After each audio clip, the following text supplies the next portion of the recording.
The late afternoon rain drummed against the corrugated roof of the small garage in Manchester. Marcus Thompson was wiping grease from his calloused hands when he heard the motorbike engine sputter and die outside. Through the foggy window he saw a woman in a black leather jacket. Her dark hair soaked from the rain, crouched beside a vintage Harley-Davidson. She wasn't screaming for help or frantically dialing her phone. She just stood there in the downpour, shoulders trembling slightly. Marcus had been there before, alone with broken machines and shattered dreams. He opened the door and stepped into the rain. No one could have imagined that this simple act of kindness would forever change both their lives. One man who had lost everything: his wife, his dreams, his faith, and his love. One woman who had everything: money, power, fame, but no one genuine by her side. Sometimes the most unexpected encounters bring the greatest miracles of all. Marcus Thompson, 34 years old, owned Thompson Autos on a quiet road in Manchester. A quiet road nestled between cozy coffee shops and vintage stores. The garage was small, barely fitting 2 cars. But it was clean and organized. On the wall hung customer appreciation letters. And one faded photograph. A younger Marcus standing beside a red muscle car, his arm around a blonde woman with a radiant smile. 2 years ago Sarah, his wife, had passed away from breast cancer. She was only 29. Marcus still remembered those final nights in the hospital, when Sarah gripped his hand tightly and whispered, "Teach Lily to be kind, and don't forget to love yourself again." After that he moved through life like a machine, caring for his daughter, working, sleeping, then caring for her again. During those first months Marcus even forgot to eat, forgot to cut his hair, until 6-year-old Lily asked, "Daddy, why don't you smile like when Mummy was alive?" Now Marcus had learned to live again. Every morning at 6 o'clock, he woke up to brew coffee and prepare breakfast for Lily, usually heart-shaped pancakes or toasted bread with scrambled eggs. The little girl always sat on her high chair, legs swinging, telling him about her dreams from the night before. "Daddy, I dreamed that Mummy taught me how to make biscuits. She said you're really good at fixing cars but terrible at baking." Marcus would laugh, his heart tightening. Sarah was right about that. She always knew how to make him smile, even when she wasn't there anymore. The garage opened at 8 in the morning. Marcus wasn't a wealthy mechanic. His customers were mostly working-class folk. Taxi drivers, delivery workers, students with old bangers. He charged fair prices, and often waived labor costs for struggling families. "Mr. Thompson, I don't have the money to fix my car right now. Can I pay you next month when I get paid?" Marcus would simply nod. Sometimes he even used his own money to buy parts for customers who truly needed help. In the afternoons Marcus picked Lily up from school. She would sit in the garage doing her homework, occasionally asking about mechanical parts. "What does this part do, Daddy?" Lily pointed to the gearbox. "It helps the car change speeds, sweetheart. Like human emotions, sometimes fast, sometimes slow. But they always need careful attention." Marcus answered, his hands gently turning the spanner. In the evenings, after Lily fell asleep, Marcus often sat in their small backyard, sipping a can of lager and gazing at Manchester's star-filled sky. He hadn't dated anyone since Sarah's death. Not because he wasn't lonely, but because he was afraid. Afraid of loving someone and losing them again. Afraid of Lily becoming attached to someone who might leave. Afraid his heart wasn't strong enough to endure another loss. On weekends Marcus and Lily would stroll through the bookshops or Heaton Park. Lily rode on his shoulders, pointing at beautiful cars.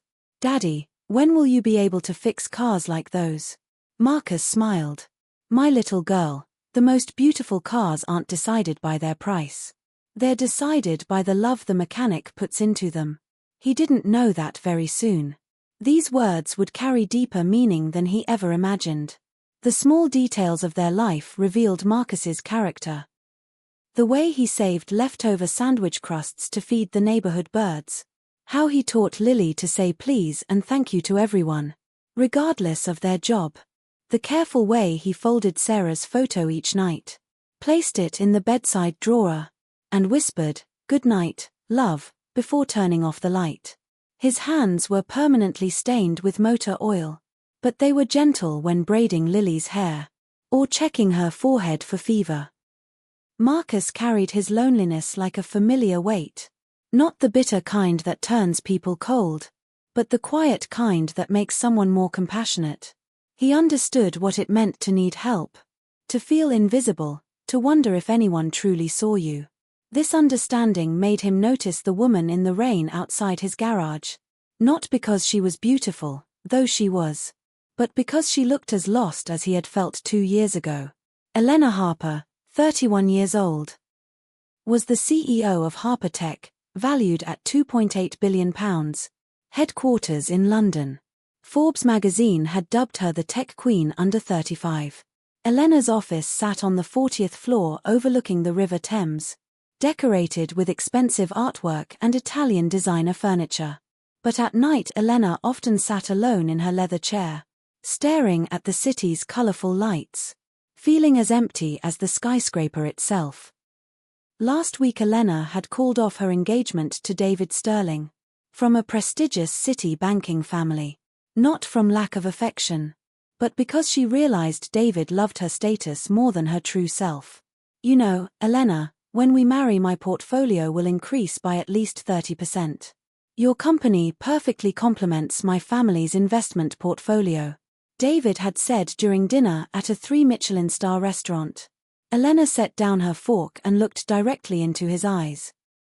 "Do you ever remember what my favorite color is or my favorite food?" David fumbled, forcing a laugh. Color blue and food sushi. Elena actually hated sushi, and her favorite color was earthy brown, the color of the moors where she grew up. Elena's family was poor. Her mother worked as a cleaner, her father as a handyman. She had attended university on scholarships, working at a coffee shop throughout her 4 years at Cambridge to make ends meet. She remembered those sleepless nights writing code, surviving on pot noodles and black coffee. Her only dream then was to create software that would help people, and earn enough money to take her parents traveling the world. When Harper Tech succeeded, Elena had accomplished that goal. Her parents now lived in a beautiful house in the countryside, traveling the world. But success also meant Elena grew increasingly distant from herself. Endless meetings, fake social parties, relationships that all served a purpose. Elena felt like she was living in a glass cage. Everyone could see her, admire her, but no one truly understood her. This week Elena decided to disappear from London. She didn't notify anyone, only called her assistant. "I need 2 weeks off. Cancel all appointments." Then she took her Harley-Davidson, a gift she'd bought herself for her 30th birthday but never had time to ride, and headed north. No specific plan. Just wanting to feel freedom again. Elena rode through the English countryside, feeling relief for the first time in years. No one calling to ask, "What does Miss Harper think about this deal?" No one judging her every word. She was just a woman on a motorbike, hair flowing in the wind, breathing fresh air. That afternoon, when she reached Manchester, it started raining. Elena pulled over to put on her rain gear. But the Harley suddenly died. She tried restarting several times. Nothing. Her phone had been dead since morning. She deliberately hadn't charged it to disconnect completely. Standing in Manchester's rain, Elena felt helpless for the first time. Not because she couldn't fix the bike, but because she realized she'd forgotten how to ask strangers for help. She looked around and saw a warm light from a small garage across the street. Thompson Autos, an old but clean sign. For the first time in her life, Elena needed to rely on a complete stranger without using fame or money. And she didn't know this was exactly what she'd been longing for all along. "What's wrong with your bike?" Marcus stepped into the rain, still holding an oil-stained rag. Elena turned around, seeing his face clearly for the first time. A handsome face with strong features but very gentle eyes. "I'm not sure," she replied, her voice trembling from the cold. It just died suddenly. Marcus examined the Harley, then looked at Elena. She didn't resemble his usual customer. Clothes simple but high quality. The watch on her wrist looked expensive. But her eyes held something tired. Like someone who had traveled very far and for very long. Come inside. You're soaked. Let me check your bike. In the garage, Elena sat on a small plastic chair, watching Marcus work. He checked each part carefully, occasionally shaking or nodding his head slightly. Fuel lines clogged, he said after 15 minutes. Probably from sitting unused for too long. I can fix it right away, but we need to wait for the rain to stop. How much do I owe you? Elena asked, reaching for her wallet. 50 quid, Marcus replied without looking up. Elena was puzzled. In London this would cost at least £200. Are you sure? I can pay more. Marcus stopped working and looked at her curiously. Why do you want to pay more? The work is only worth 50 quid. This simple question left Elena speechless. In her world everything had a price. And high prices meant quality, respect, status. I just want to make sure you've done good work. You can judge my work by the results. Marcus smiled for the first time, not because of the money. Just then small footsteps echoed. Lily appeared from the back door, hair in pigtails, holding a sandwich. Daddy, I'm hungry. Have you eaten? Then she saw Elena, her eyes lighting up. Hi, you're so pretty. Elena smiled genuinely for the first time in weeks. Hello there. What's your name? I'm Lily. This is my daddy. Lily pointed at Marcus proudly. My daddy is really good at fixing cars. He says cars are like people, they need love to run well. Marcus blushed. Lily. Your daddy's right, Elena said sincerely. I think I haven't loved this bike enough. The rain continued. Marcus invited Elena to stay for dinner. Just simple spaghetti and salad. Lily talked about school, about her drawings, about her dream of becoming a vet. Elena listened intently, experiencing for the first time. A conversation unrelated to work, profit margins or market strategy. What do you do for work? Lily asked innocently. Elena paused, unsure how to answer. I work with computers. Like games. Something like that. Elena laughed. She realized she'd never explained her job so simply. When the rain stopped, Marcus had finished repairing the bike. The Harley started immediately. Thank you, Elena said, handing over £50. Then she stopped. Could I come back? I'll be in Manchester for a few days. The garage is always open, Marcus replied. But there was something warm in his eyes. The next day Elena returned with the excuse of checking her bike. And the day after that with the excuse of wanting to learn basic maintenance. Marcus didn't ask why someone with an expensive Harley didn't know maintenance. And Elena didn't explain why she needed to stay in Manchester longer than planned. Maria, the coffee shop owner next door, occasionally brought coffee to Marcus. This time she saw Elena and smiled. Haven't seen Marcus this cheerful in a long time. Elena blushed but felt warm inside. During afternoons Elena and Lily played together in the garage. The little girl taught Elena to draw. Elena told Lily about her travels. You've been to so many places, Lily sighed. I want to grow up like you. No, Elena said gently. You should grow up to be yourself. That's the most special thing. Marcus observed them, his heart stirring. It had been so long since he'd seen Lily this happy with a woman. And there was something different about Elena. Not fake mystery, but genuine authenticity. She was trying to rediscover herself. Their interactions were small but meaningful. Elena learning to check tire pressure while Marcus patiently explained each step. Lily insisting Elena stay for lunch, then proudly serving her a peanut butter sandwich made with extra love. The three of them sitting in the small backyard after dinner. Elena listening to Lily's bedtime stories while Marcus cleaned his tools. Elena had never experienced such peaceful moments. No board meetings, no strategic decisions. No one trying to impress or use her. Just simple human connection. Marcus's quiet strength, Lily's innocent joy. The satisfaction of working with her hands. She found herself laughing more, sleeping better, feeling lighter than she had in years. But Elena also struggled with guilt.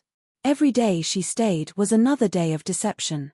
She wasn't just a woman who worked with computers. She was a billionaire CEO whose disappearance was probably causing chaos in London. Yet every time she considered leaving, Lily would hug her goodnight. Or Marcus would smile at something she said. And Elena couldn't bear to break this spell. Marcus, meanwhile, found himself looking forward to Elena's daily visits. There was something healing about her presence.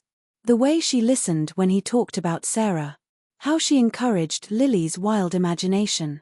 Her genuine interest in learning about engines. He hadn't felt this way since his wife's death.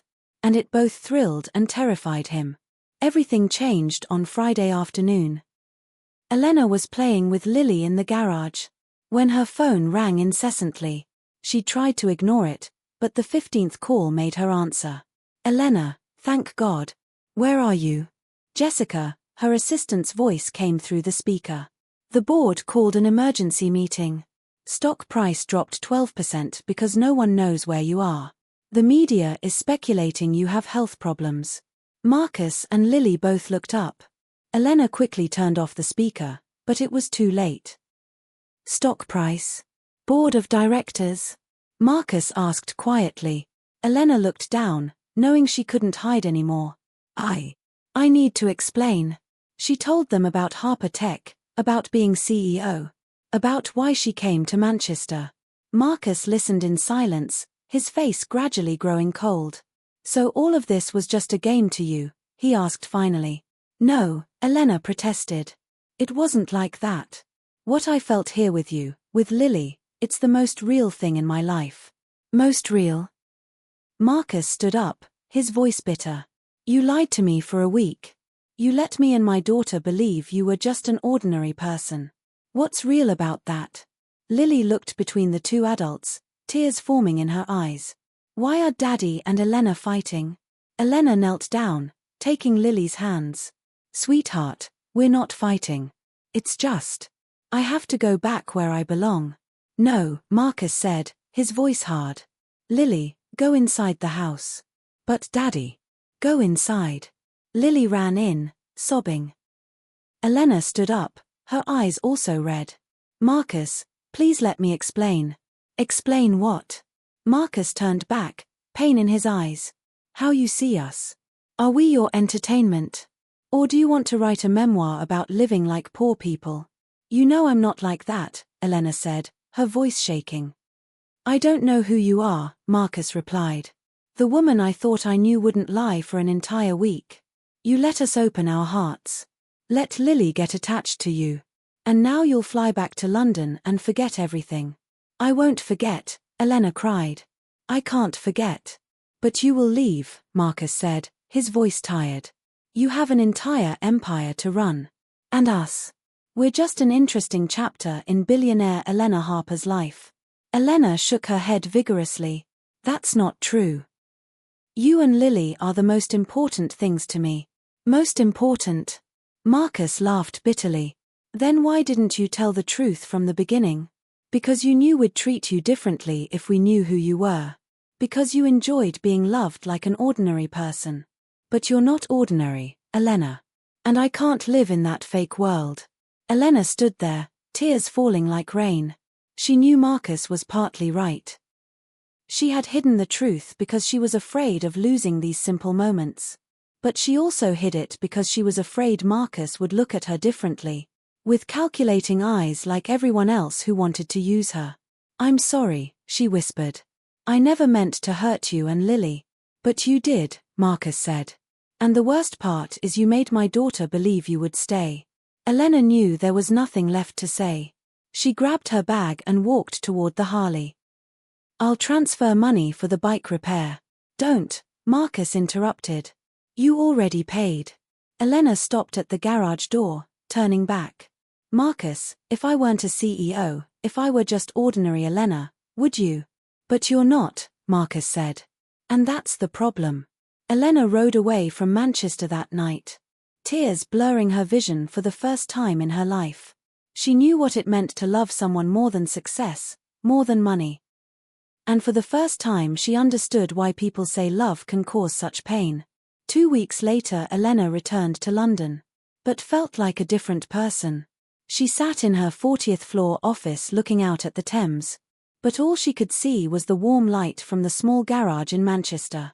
Work continued, meetings, contracts, million-pound decisions.